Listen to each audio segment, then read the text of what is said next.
What's up to the 22.1 thousand Grimdark subscribers of my channel? Following in step with the last few homebrew rules videos, this time I turn my attention to the Necrons codex. The rub? The Annihilation Legion's rules are doo-doo butter. This is doo-doo, baby! I said, ah! And as I do in these videos, I'll be analyzing the failings of the official rules, followed by providing alternatives which better serve those ends, all while explaining the rationale along the way. The resulting rules pack has been made available for download for those interested in giving it a whirl, because, well, it's us the players who make the game. So here we go. Let's mod the Necrons Annihilation Legion Detachment. The Annihilation Legion is a detachment that the majority of Necron players deem to be inadequate, and it's not hard to see why.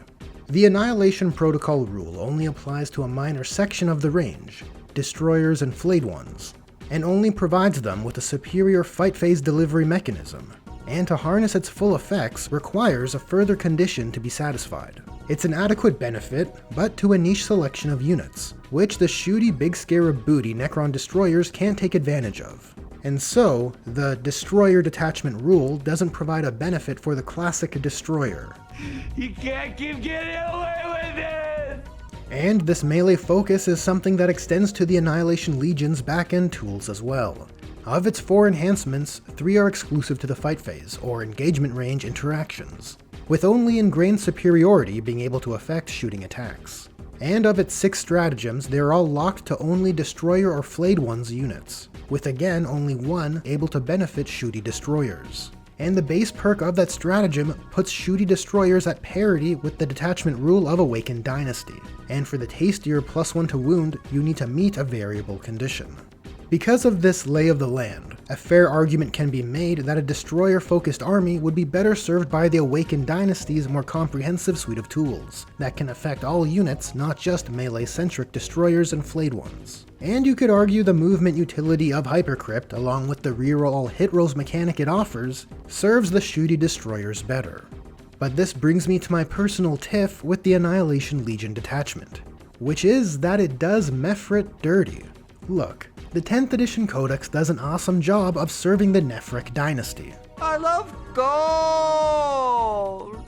The gold-bodied Nephric dynasty, specialized for teleportation, finally has serviceable rules in the Hypercrypt detachment. But what about my Mefrit boys? The dynasty, so characterized by their need for destruction that their goss burns red compared to the common green seen in most other dynasties. This makes Mefrit very cool for obvious reasons. But by that fluff, they would be best represented by the Annihilation Legion, which in its official iteration utterly fails to serve their hyper-potent goss. An enhancement for 1 unit to gain bonus AP when rolling 6s to wound doesn't cut it. And with all that laid out, I think some fixes are in order. The intent here is to create a detachment that is suitable for dynasties like Mefrit and Novak. Like with the Imperial Fist Anvil Siege video, this begins by defining the themes and target goals. Like with the Annihilation Legion, on the unit side we want to create a toolkit that serves flayed ones and destroyers, including the shooty ones, but not exclusively, because dynasties like Mefrit and Novak aren't exclusively composed of such units. As for the themes, utter annihilation can be abstracted down to wrath-filled destruction and potent weaponry.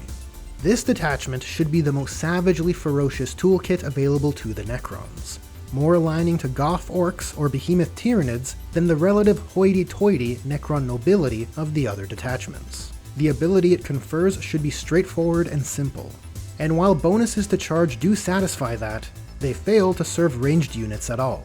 And so I think a few mechanics should be swapped around, specifically the official detachment rules charge roll bonus, and the Eternal Madness enhancements Fight on Death, though this will require a few alterations. This detachment rule will be called Solar Fury. It confers the Solar Fury status to models which have lost all their wounds, or models returned to their unit through reanimation. While not as simple as charge roll bonuses, it remains a detachment rule where you still just focus on playing the game. But now it provides a perk all units can benefit from, which also brings an interesting gameplay hook. Upon death, your models are filled with fury, causing them to fight or shoot as they go down. though they do so with greater AP, but swing wildly, speaking to being consumed by a pure rage for destruction. And upon reanimation, that fury becomes controlled, providing that bonus AP going forward. Now this will require a bit of tracking on larger units, and it is a bit wordy in order to cover the reach of its interactions, though it creates a unique spin on reanimation, where players will want to allocate wounds across differing models in a unit, so as to better harness their fury. I also think this rule opens up a unique hobby opportunity for those who are so inclined, which in my mind is always a good marker of interesting rules. On to enhancements. Eternal Madness has been renamed to Merciless Tyrant, the old Mefrit warlord trait. Speaking to the mechanical swap mentioned earlier, it offers a declarable Oaths of Moment style perk which grants destroyers and flayed ones the charge bonuses conferred by the previous detachment rule. This enhancement serves as one of the gameplay pillars of this detachment, maintaining the ability for flayed ones and destroyers to excel in the vanguard role within this detachment. Ingrained superiority is gone, since a conditional increase to weapon AP has been worked into the detachment rule. Instead, Conduit of the Stars offers something a little fun, providing an efficiency boost to the bearer's ranged weapons, granting a superior variant of the conversion ability. Soulless Reaper is slightly changed and so has a slight rename. Look, I don't love high-priced mechanics which only work sometimes, but denying an enemy unit the ability to fall back is probably one of those cases where it's tasteful. Though to regulate the luck a little bit, that test is re-rollable if the enemy unit is battle-shocked. This opens up a little synergy for the Psychomancer, which I feel should be most at home in a Fury-based detachment. So I've added the Psychomancer as an eligible bearer here, mostly for fun. Your brother's soul is mine. Eldritch Nightmare remains unchanged. Sure, a start of fight phase battle shock test isn't the most joy-sparking, but it has the capacity to change the course of a fight phase through disabling stratagems like counteroffensive. Plus, there's a stratagem change I think makes this enhancement much more interesting. Speaking of which, when looking at the Annihilation Legion stratagems, I wouldn't say the suite of tools are bad. You've got 2 out-of-phase moves with fairly mild conditions, a cheeky ace to boost pile-ins and consolidations to 6 inches, a mild offensive and defense booster, and the ability to reanimate out of phase after fighting. The biggest issue with what's available is that they're all only limited to Destroyer or Flayed Ones units. And so a sweeping change has been added to all of them, so units afflicted with Solar Fury are eligible targets for these stratagems as well, which helps open up the efficacy of these tools. Though there are a few more specific changes as well. Insanity's Ire and Blood-Fueled Cruelty now have a bonus feature which allow Destroyer and Flayed Ones to move into engagement range with enemy models. If Khorne Berserkers can do it, I think it's appropriate for those as lost as Necron Destroyers and Flayed Ones to do so as well, especially if in a Rage-type detachment, and doubly so if through the means of a stratagem. This makes those stratagems provide much more value. And to balance that out with some push and pull, Masks of Death has also been tweaked. It can still be used as a defensive -1 to hit, but it can now also be used at the start of the fight phase, to grant a unit within range of an objective fights first, if that objective is under your control. A few things of note. While fights first is a big get, there are 3 layers of conditions. The target unit must still be either a Destroyer or Flayed Ones unit, or must have already had models returned through reanimation. The target must be within range of an objective marker, and that objective marker must be under your control. That last point does leave quite a bit of play to your opponent. Tactics such as overcrowding an objective with multiple units, or applying their own battle shock tools, or simply weakening this unit with shooting attacks or grenades could deny this utility. But this detachment has a battle shock tool as well, as now Eldritch Nightmare has a mechanic to play off of within its own detachment, which I think makes it far more interesting. And lastly, Murderous Reanimation has been changed so it can now work off of shooting as well, allowing shooty Destroyer enjoyers the means to out-of-phase reanimate in the Destroyer detachment.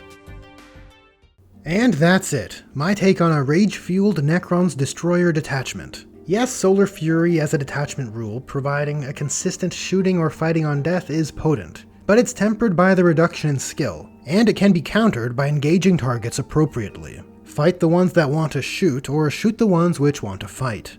Though Solar Fury offers so much more, It allows models which reanimate to seethe with that rage, gaining a potent AP boost, which creates a unique interaction with the reanimation protocol's army rule. One I would posit is well suited for a Lost to Annihilation style of detachment, all while opening up the suite of stratagems through the Solar Fury status it confers. Though the Solar Fury status remains out of reach for vehicle units, which still results in this detachment having a gap in the units it can affect, but one which is more tasteful.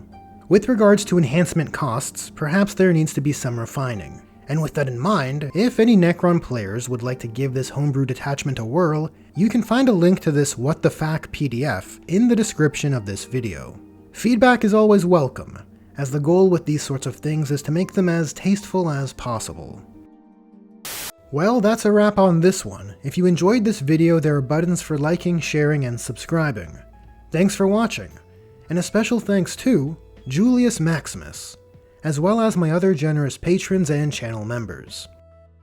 Lately I've been doing hobby live streams, and currently I'm in the midst of a Wordbearer's arc. So if chill hobby jams are your thing, join in and let's get those projects done. Anyways, thanks again for watching, and I'll catch ya in the next one.